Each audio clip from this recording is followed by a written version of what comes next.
Dude, I spent most of my 20s like backpacking. I fought Muay Thai. I had a licensed fight in Brazil when I lived there. I got into this whole ultra marathon thing. I applied to the British Special Forces. Getting used to doing things that scare you a little bit is actually, for me, been the most effective vehicle to accelerate business. Hey everybody, this is RJ from Paperform. I'm here with Dee from Pearl Lemon. So why don't I hand over to you first, Dee? Just give us a quick introduction to you. Yeah, sure. So D short for Deepak because it's just easier for people, I found, especially living where I am in Italy. When I say Deepak, they say, Cosa? What? I say D. D's fine. They say, okay, D. Come stai, D? So in general, that's why D. And then I run a company called Pearl Lemon. We are a company that has our DNA in, I guess, lead generation. And as a consequence of our ability to generate leads for clients and ourselves, we then have transitioned into doing all manner of wonderful things, such as having an accountancy practice, a legal practice. We do catering in London, and Paperform is central for all of the shenanigans that's required in terms of both buying, ultimately, stuff for our catering gigs, as well as selling and everything in between. So that's kind of what we do. And yeah, that's me, buddy. And I love your energy. It's like ever since our first conversation, like you've got your head in multiple places, but you're so focused too. So I think it'd be cool. You have a really unique life story. Why don't you just share, like, what are some of the things that makes you tick? And what have you done in your past? Like you've run marathons, you've done all sorts of stuff. Like, yeah, no, thank you. So I'm 38. I live in the countryside in Italy, in a village of maybe 1,000 people overlooking this beautiful Lake Viverone. I live here with my wife, Daniela, and my wonderful senior dog that we've adopted since I spoke to you, a border collie, 10 and a half years old. He's sat next to me right now. And then, as you said, to your point, I'm currently, at the time of recording, training for a 200-mile ultra marathon back in the UK. One quick question. What makes you go, I want to run 200 miles? It's a good question. I think that probably a level of hormonal imbalance, probably, but as because I don't have a logical answer for you. But from a relatively young age, I've had a high level of risk tolerance, and the more that I've attempted things, much like many of us, and that I've failed at, the more I've become attuned or familiar with the feeling of something not working out. So the reason I decided to run 200 miles was the same reason I decided to run my first ever marathon, because I thought, screw it. Why not? Can't be that hard. Let's give it a go. And then invariably you get your ultimately head into it and you discover, it's actually harder than I first imagined. But if you keep landing on your feet enough, and the downside really is a couple of broken eggs, and you think, I'll go to the market, buy some more.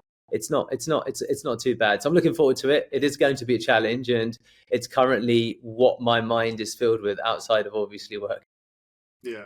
Well, then that's the bootstrap spirit, right? Yeah. You know, what I love about your story, I was doing some research, is you started Pearl Lemon from nothing in your mum's house, right? Why don't you just share a little bit about that story? Yeah, sure. So I'm 38. When I turned 30, so I spent most of my 20s like traveling and backpacking and stuff. So I've not done the let's start a business at 17.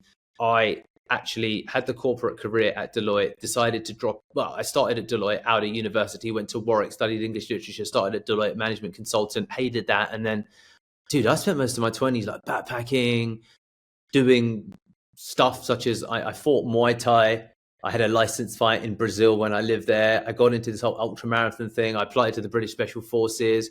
I tattooed 40% of my body. I had a turbulent 20s, which was very enjoyable. But I think that I turned 30, had a bit of a crisis where I thought, right, I want to do something that's a bit more rooted and just a bit more, I don't know, sensible, and or perhaps people would argue reflective of my talent. As you know, some people would say, what are you doing backpacking? It's like, I'm having a good time, but obviously that only takes you so far. So I came back and I wanted to start something that I could kind of lay my hat upon, and I thought, I'm halfway decent at marketing. Let's give this marketing thing a go. And I figure I can sell because I enjoy talking to people. So I've always had the can't be that hard type of spirit. And often many things are way harder than you thought, but that's okay. So I started at my mum's place, and dude, it's just been a kind of adventure from there. Started out as a hustle, as in, okay, let's do this and let's just kind of figure it out. But 2-3 years later, I was still doing it. And that was probably the most difficult part of my journey, in that there was a time where I was overstretched, clients always stuck on calls, was more a operator than a business owner. And it took me another couple of years to figure out how to move from being an operator within my own agency or highly paid consultant, let's say, to being an actual legit business owner. And that was a transition that probably was the most difficult during my journey. But then it's obviously allowed me to try a lot of other stuff, which largely doesn't work. But that's okay, because my main business works, and so goes the story. Yeah, that's fantastic. And we learn from those failures. And if you're not afraid of it, like, you're going to succeed at some point, and it's going to be brilliant when you do. So I think that's a testament to that for sure.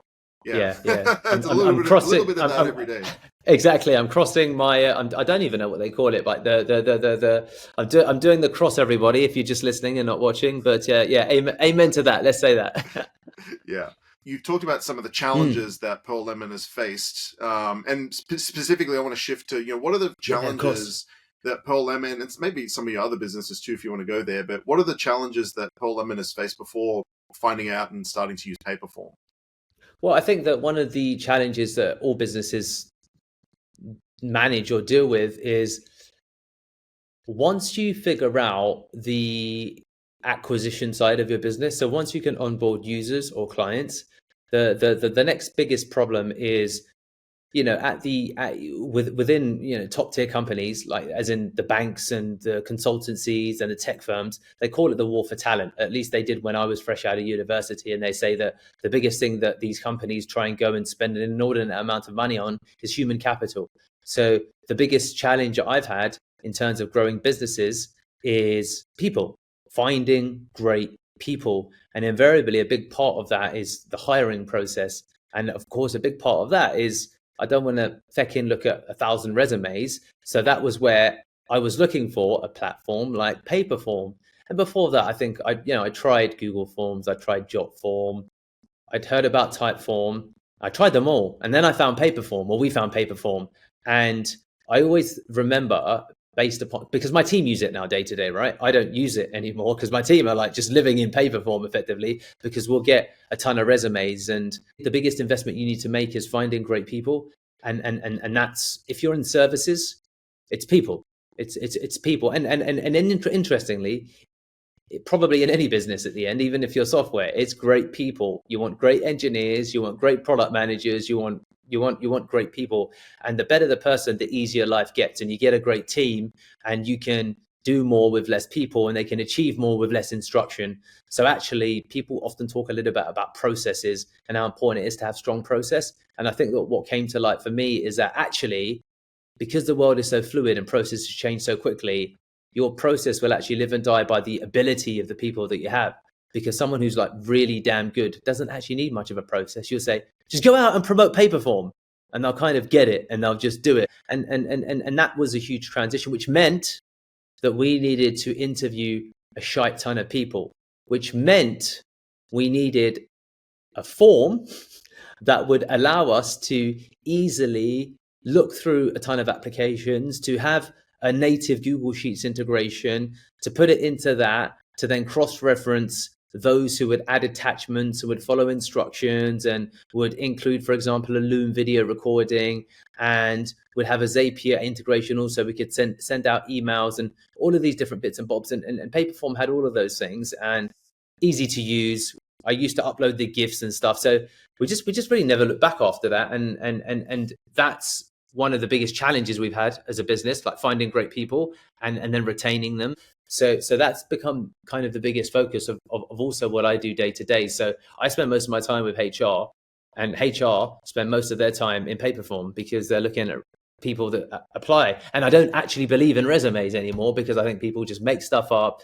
It doesn't really reflect what people know anymore. And you have to do functional testing and actually test people based upon work that they're going to do for you, which meant also that we would again need a form builder, because we don't believe in resumes. So for all of the above reasons, Paperform has been brilliant for us. That's fantastic. It's so good to hear. And that's, one of the things, the core beliefs when Dean and Johnny founded Paperform is they wanted to bring people back from work to life. So it's like all this busy work that we do just interrupts so much of our day to day and week to week. So it's like if you have great people, but they're buried in busy work, it's like they're never going to get out. They're never going to be able to reach their full potential. How easy was it for your team to get started with Paperform? And since you've integrated it, how much work has it reduced? Sure. What's great, so Paperform was super easy to use. I've got a general rule that if it takes more than 2 minutes to figure it out, I'm not that interested in using the software, because the cost of integration and everything else that comes with it doesn't sit well with me. So Paperform stood out in that it was simple, and then Paperform from memory, the stats are clear. You have 700 applications for a role, and then 20% of them might be partial form fills, as in not everyone is finished. So and you capture that data still. So I would say it saved us 10 hours a week, which is 40 hours a month, which is 480 hours a year. So if we're assuming that someone who's managing it is, I don't know, $10 an hour as an example, and they're probably not, right? It's more. But then we're looking at $5,000 a year. But that's just on the actual HR side. We use it for all our onboarding as well. Every single client that we have so we use it anytime we need a form. We use it. So on our agency side, not just our agency side, mate. To be honest with you, we have the legal practice. So our clients will need to send us documents and this and that as proof if they're making a legal claim or case. We need a centralized way to gather all of that. So we use Paperform. Same thing with our accountancy. They send us their end of year reports and their downloadable PDFs from their banks. We use Paperform. We have clients on the marketing side that we onboard, and they want to tell us their ICP and their budget and their sales cycles and what they're trying to. We use Paperform. So to be honest with you, we use it on every side of the business. So I probably have underplayed that number. It'd probably be about 20 hours a week. So then we're looking at, I don't even know how much, 20 times 50, that's over 1,000 hours. We know that. So we're looking at, $10,000, $15,000 as in terms of time, money saved plus value. I mean, it's more than that, but it continues to be great. So big fans. Yeah, fantastic. And then what have you said your staff use it quite a bit, not just the HR team, everybody. What have they shared about Paperform and how it's helped them? Well, what's quite nice is that the ability to make forms on the fly as well. So people really like saying, I'll make a quick paper form. So when we need to do things that are particular as a one-off, we'll use Paperform. So we'll plug, for example, we recently sold a campaign, for example, for Twitter outreach, because we were having some success with Twitter for ourselves. So then we were like, let's sell this to a client. We'll just tell them what our results are. So then we'll just plug a bunch of questions into ChatGPT. We'll get all of the questions for Twitter onboarding. I'll share the GPT link with one of my design team. They'll say, yep, got it. 10 minutes later, they banged out a form on Paperform. They rename it to Twitter onboarding Pearl Lemon. And then I say, oh, cool. Can you add some Giphies and some stuff just to make it more engaging and some emojis? They say, yep, got it. Another 20 minutes later, boom, we've got a form. They'll just embed it onto pearllemon.com/Twitter onboarding. And hey, presto, all of a sudden we've got, so speed and ease is really, really big. Like everyone just kind of gets it. There's very, very little, there's no learning curve really. It's just, so the team are a big fan of that, because you want a form builder that doesn't get in the way of the end delivery, the end point, because the actual form is a pathway. It's not the end point. So if you're spending ultimately IQ on the pathway, that's a problem to the endpoint. So that's why you really want a tool stack that ultimately fades into the background. That's when you know that you're working with a good tool. And that is something that Paperform does real well. We stay with Paperform, so we don't even look at anything else. We don't. I can't be bothered. There's no point. It works. People tell me, oh, cool, come and try this, that. And I'm like, but why do I want, it ain't broke, so I don't need to fix it, buddy. So it's fine. The team are big fans, and speed and ease of use are the biggest things that the guys care about. And I never hear any complaints, which tells me, cool, this works. Fantastic. Yeah. So, I mean, you answered a bunch of my upcoming questions here. Can you nut down a little bit, like specifically, how would you say Paperform compares to those, and why, as a recommendation to other people, it's like, why would you advocate? It's like, hey, check out Paperform. This is going to change your business and your life. I think what's good about someone like ourselves is that we use it very heavily, and we use it for a range of scenarios. So I know that Paperform has huge utility It's very useful for a lot of different things, which we make use of. We love Paperform because we're like, well, it's cost less and it either does the same thing or it does it better. So why the hell will we even bother changing? So I would say that for those people who are getting into the form space to begin with, I just go immediately to Paperform. So for those of you who are new to using forms or you're still on Google Form, most people start out on Google Form because it's free, and if you need one form, then fine. But when you want to integrate it into a running business, I think it's a different thing. Then the conversation is different. So for the people that obviously are your paid users, because they're the people that are going to use Paperform or use any form builder, it doesn't even matter if it's Paperform, then I'm like, oh, dude, just check out Paperform. And I've just e-signed one of your consent forms. That's the first. I didn't even know that you could sign stuff with Paperform, to be honest with you. So for those of you who are listening, I didn't even know that you could sign stuff with Paperform, which was quite fun. It's like, this is my first time using this new tool. So clearly you guys are innovating. It just underlines the fact that you're continuing to build out features, and they're clearly slick enough to not have got in the way of the main thing that we use it for. Because I've been going in and the UI UX has remained pretty consistent. And I think for really, I see stuff change, and oftentimes I'm like, oh, this is worse. Like Facebook do it all the time. You're like, this didn't help.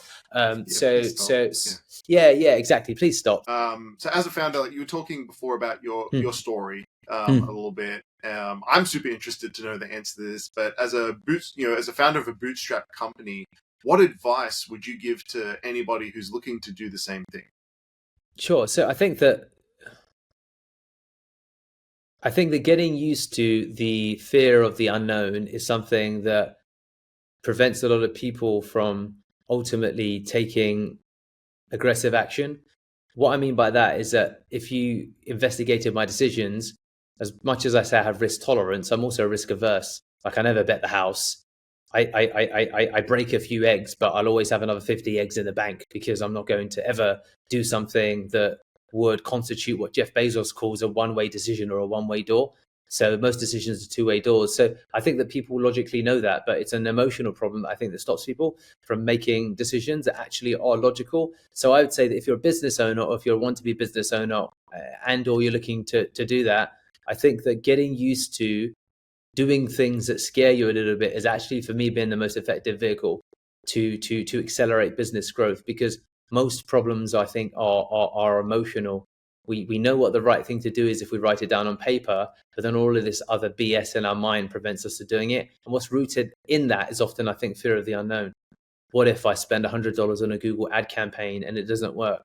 Well, make sure you prepare it properly, research, and watch 15 tutorials put together. Like, you over-engineer the decision, basically. When you're like, dude, it's $100. You spend that when you go out with your wife or your mates at the pub or at the club or at a restaurant. You're overthinking it, and you're going to probably learn more as a consequence of actually the spend, because it sounds kind of simple, but I think that from my experience, people don't execute decisions rapidly enough at a really high clip, and that comes from fear of the unknown, which leads to overthinking, over deliberating, or just preferring to kind of look the other way. And I think the way to get over that is to do stuff like run 200 miles. Not that you should run 200 miles, but the principle that sits underneath it. Like, always have something within your life, or things, plural, that give you a healthy leaning into the unknown, because I think that that's the muscle that is most often underdeveloped, where people that don't seem to start or accelerate stuff when they know what the answer is, but for some reason they're not doing it. Yeah, absolutely. And it is a muscle. It's like, if you want to run 200 miles, you got to start at 1. Even if you've run 0 your whole life, you got to start at 1.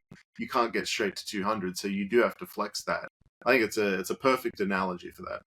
Yeah, no, exactly. That's it. The thing that changed for me was having a comfort with trying things that I hadn't done before, and that's where I think that's actually the muscle that I feel that people don't exercise enough, and as a consequence, You'd say, oh, well, we're an accountancy, Deepak. You're not an accountant. You need to be regulated. Da, da, da. I was like, but do you? Do you? Oh, ChatGPT. Actually, it turns out you don't. You can give accounting and consulting advice. And my accountant, who does my own accounts for my accountants in practice, dude, you did more money in your first year than I did, and you made more profit, and you're not even an accountant. And I said, well, it just goes to show what's possible if you don't have a fear of the unknown. So this is, I think, fantastic. It's that.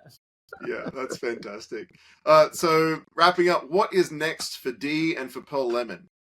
Yeah, so I have a vision to build a company that does £1 billion in revenue by the time I turn 50. So I'm 38, and I decided that was an outcome that I would like to go for this year. And I was thinking about, the future, and part of it was reading those books, Good to Great and Built to Last, and then tying that in with what Alex Hormozy says in one of his videos, which an idea he probably nicked from someone else, like we all do anyway. But the comment that stuck with me is that to get truly great people within your company, you need to have a vision that's big enough to fit other people's visions inside your own, because then you will immediately transform your ability to retain and recruit people. And so then that also led to me looking at businesses that I thought could help me get to $1 billion fastest. So then I had a conversation with ChatGPT about, well, based upon all of my pursuits, what is going to do it? And what was interesting was ChatGPT said,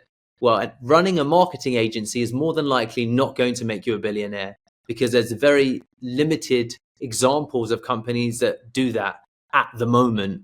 Obviously, that may change with AI and what's happening. But again, that's when you are tech enabled or you have tech. But when it came to services, there were like stuff like cleaning and home repair were actually much better businesses. So I guess that's the goal and vision. And that's also now why 8 weeks ago, we launched a cleaning company in London. We have 25 clients so far. We're winning 2 a week.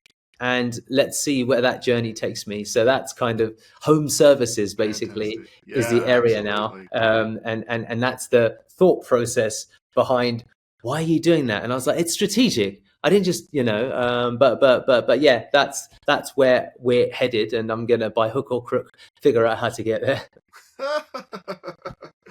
I think it's really ironic that you use the analogy you're breaking eggs. It's like now you've got a company, you can go and clean that all up, right? So exactly. What do you do? I'm cleaning up my own shit. So yeah, no, dude, that was that's kind of our plan for Pearl Lemon over the coming weeks, months, years, and decade, all things being well. Fantastic. Well, hey, thanks for being here, and I appreciate you sharing your insights, your wisdom, and just how Paperform's been impacting your business. And yeah, we hope for great things for you in the future. I think it'll happen. I'll do my prayer hands again. No, thank you, RJ. I appreciate it. Paperform, it's a brilliant application. Like, genuinely, we use it every day, so it's great. So thank you for your time, and yeah, thank you for anyone who's listening.